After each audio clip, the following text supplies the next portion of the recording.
Bismillahirrahmanirrahim. Assalamu alaikum wa rahmatullahi wa barakatuh. Dualar bölümünün.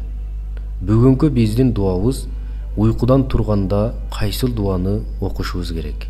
Бүт баарыбыз эле турганда шашып эле бети колду жууп, ишибизге, жумушубузга жөнөйбүз.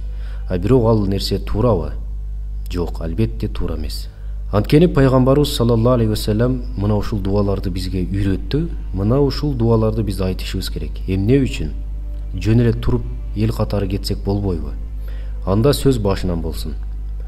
Өлүм бул бардык адамга келчү нерсе. Бүт баары өлөт. А өлгөн адам кайра тирилбейт эч качан.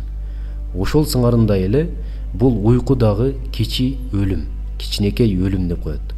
Кыргыздан сурасаң, уйку кандай десең, уйку таттуу дейт. Дагы кандай десең, уйку бул кичинекей өлүм дейт. Ошондуктан мына ушул кичинекей өлүмдөн тирилткен, мына ушул жарыктыкты кайра көргөзгөн Аллах Таалага шүгүр айтышыбыз керек. Мактоо айтышыбыз керек. Аны даңкташыбыз керек. Ошол себептен мына ушул дуаны ар бирибиз айтышыбыз керек.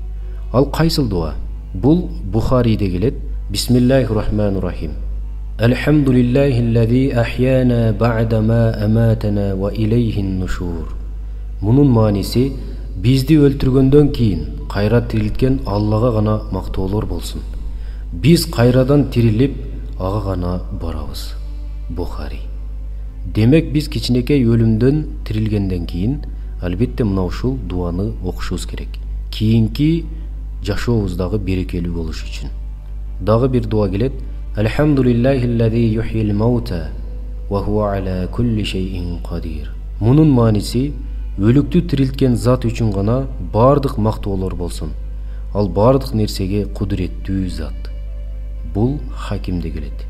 Демек мына ушул эки дуанын бирөөсүн жаттап алыңыздар дагы, дайыма уйкудан ойгонгондон кийин айта жүрүңүздөр. Ассаламу алейкум ва рахматуллахи ва баракатух.